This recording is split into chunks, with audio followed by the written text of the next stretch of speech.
Peter Pan de James Matthew Barrie. En hommage à James Matthew Barrie, son œuvre au Great Ormond Street Hospital. Chapitre 12. Pris au piège. L'attaque des pirates avait été une franche surprise, preuve évidente que le perfide Crochet ne l'avait pas mené selon les règles, car pour surprendre des peaux-rouges, les Blancs doivent se lever matin. D'après les lois non écrites de la guerre sauvage, c'est toujours aux peaux-rouges d'attaquer, et cette race rusée attaque juste avant l'aube, sachant qu'à cette heure-là, le courage des Blancs est à son point mort. Entre-temps, les hommes blancs ont élevé une palissade grossière, là-bas, à la crête d'une ondulation du terrain, au pied de laquelle coule une rivière, quand Pétroloin de l'eau serait signé son arrêt de mort. Donc, à l'abri de leur retranchement, ils attendent l'assaut, les novices piétinant le sol cramponné à leurs revolvers, tandis que les vétérans dorment tranquillement jusqu'à l'heure fatidique. Tout au long de cette longue nuit, les sauvages se glissent parmi les herbes, à la manière des serpents, sans montrer un poignard. Les broussailles se referment sur eux aussi silencieusement que le sable sur la taupe qui s'y enfonce. Aucun son ne se perçoit, sauf quand ils se livrent à une merveilleuse imitation du cri solitaire du coyote. À cet appel répondent d'autres braves. Certains y réussissent mieux que les coyotes eux-mêmes, tout compte fait peu doués pour cet art. Ainsi s'écoulent 16 heures glaciales, et la longue attente éprouve cruellement les nerfs du visage pâle qui y est soumis pour la première fois. Mais pour les oreilles des vieux briscards, ces cris horribles, suivis de silence plus horrible encore, indiquent simplement que la nuit suit son cours. Telle est la procédure normale. Et Crochet la connaissait si bien qu'il ne pouvait mettre son entorse au protocole sur le compte de l'ignorance. Pour leur part, les Picanini avaient une entière confiance dans son sens de l'honneur, et toute leur conduite au cours de cette nuit contraste sévèrement avec celle du capitaine des pirates. Ils ne négligeaient rien de ce qui pouvait contribuer à la réputation de leur tribu. Avec cette alacrité des sens qui fait l'admiration et le désespoir des peuples civilisés, ils surent que les pirates étaient dans l'île dès l'instant où le premier d'entre eux marcha sur une brindille sèche. Et l'instant d'après, les cris des coyotes débutaient. Chaque pouce de terrain compris entre le lieu de débarquement des forces ennemies et la maison sous les arbres fut explorée par des éclaireurs qui chaussaient leurs mocassins, le talon tourné vers l'avant. Ils ne découvrirent qu'une seule butte qui eut un cours d'eau à ses pieds, si bien que Crochet n'avait pas le choix, il devait s'établir là et y attendre le moment qui précède l'aube.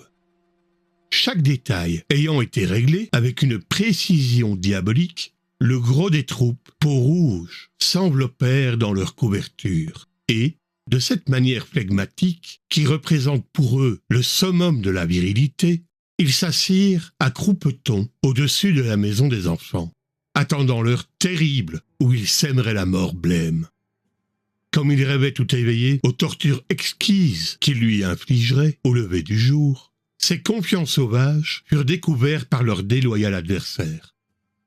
D'après les récits des rares escapés du carnage, Crochet ne se serait pas arrêté un seul instant sur la butte. Pourtant, il ne pouvait pas ne pas la voir dans la clarté grise de l'avant-aube.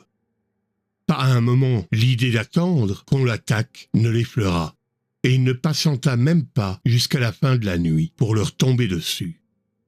Que pouvaient faire ces guerriers déconcertés, experts comme ils l'étaient en toute espèce de ruse de guerre, sauf celle-là, sinon trotter désespérément derrière lui, s'exposant à découvert sans cesser de moduler le cri coyote avec des inflexions pathétiques. Autour de la vaillante lisse tigrée se tenait une douzaine de braves parmi les plus costauds. Ils virent soudain les pirates sans scrupules fondre sur eux. Alors tomba le voile à travers lequel leurs yeux avaient contemplé la victoire. Adieu, torture autour du poteau. À eux de partir pour les bienheureux terrains de chasse céleste. Ils le savaient, et cependant, ils se comportèrent en dignes fils de leur père. Il leur eût été encore possible, s'ils s'étaient levés promptement, de se grouper en une phalange difficile à forcer. Mais les traditions de la tribu le leur interdisaient. Il est écrit que le noble sauvage ne doit jamais montrer sa surprise en présence des Blancs. Quelque terrible qu'ait pu leur sembler l'apparition soudaine des pirates, ils restèrent immobiles, sans broncher, comme si l'ennemi était venu sur invitation. La tradition ayant été respectée, alors seulement ils saisirent leurs armes. L'air retentit des cris de guerre, mais il était trop tard.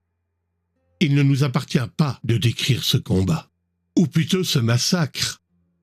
Cette nuit-là fut moissonnée la fine fleur de la chevalerie picaninienne. S'ils moururent, ce ne fut pas sans être vengés, car avec Loup-Maigre tomba Alf Mason, terreur de la mer des Caraïbes. D'autres encore mordirent la poussière, tel F. Léo de Dieu, Astété, et cette vieille baderne de Fogerty. Turley fut fauché par le tomahawk du terrible panthère, qui se tailla finement un chemin à travers les rangs des flibustiers, avec Listigre et le pauvre reste de sa tribu. À l'historien de décider jusqu'à quel point Crochet mérite d'être blâmé pour sa tactique. Eût-il attendu sur la butte l'heure réglementaire de l'attaque, lui et ses hommes eussent été massacrés. Dès lors que l'on le juge, il est juste d'en tenir compte.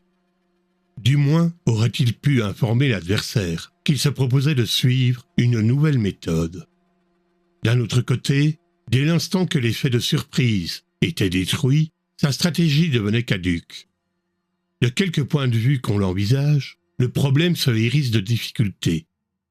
Du reste, on ne peut se retenir d'admirer, bien qu'à contre-cœur, l'esprit qui conçut ce plan audacieux et le génie cruel qui mena à bien l'entreprise. Mais Crochet lui-même, que ressentait-il en cette heure de triomphe? Ses acolytes auraient donné gros pour le savoir, tandis qu'à une distance respectable de sa griffe, il haletait péniblement en nettoyant leurs coutelas et lorgnait de leurs yeux de furet cet homme hors du commun. Si l'orgueil du triomphe gonflait son cœur, du moins son visage demeurait-il impassible. Énigme ténébreuse à jamais solitaire, il se tenait, de corps comme d'esprit, à l'écart de ses hommes.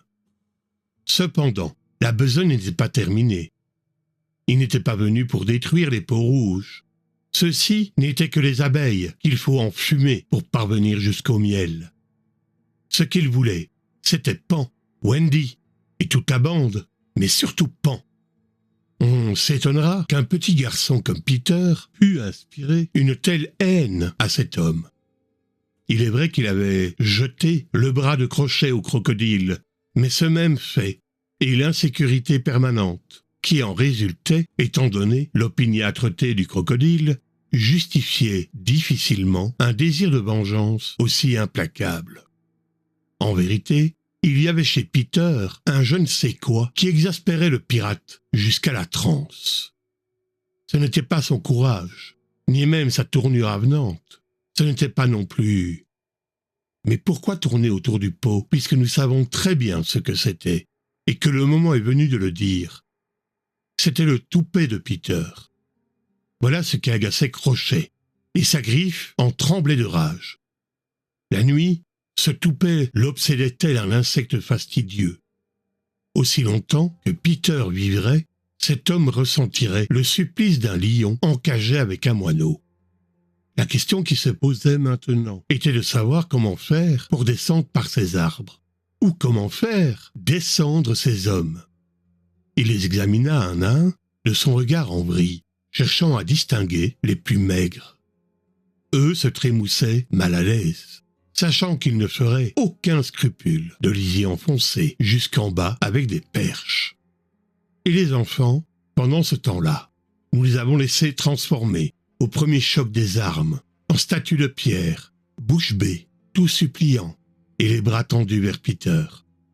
Nous les retrouvons à présent, bouche refermée, et les bras ramenés le long du corps.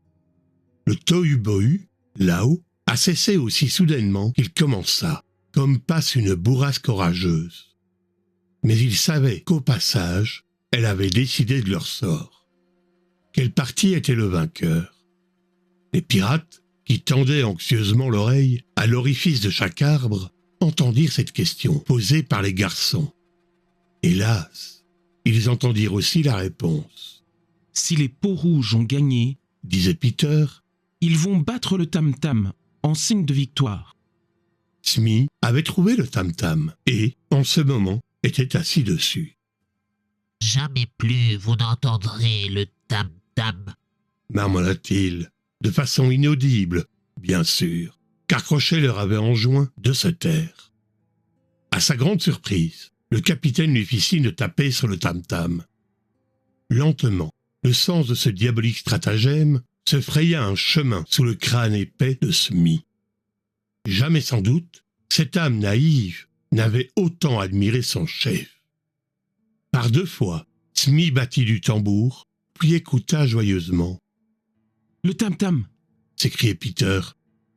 une victoire indienne. » Les malheureux enfants lui répondirent par des acclamations qui résonnèrent comme une musique divine aux oreilles scélérates qui écoutaient là-haut.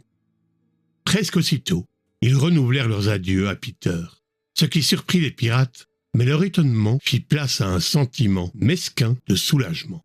Ils n'auraient pas à descendre puisque l'ennemi s'apprêtait à monter. Ils échangèrent des sourires tout en se frottant les mains d'avance. Rapidement, et sans faire de bruit, Crochet donna des ordres.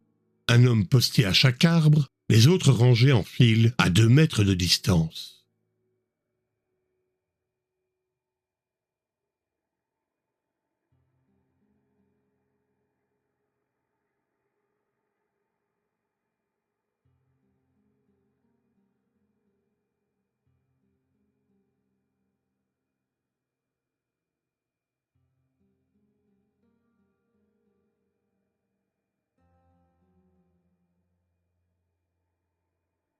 Abonne-toi, like, partage, commente.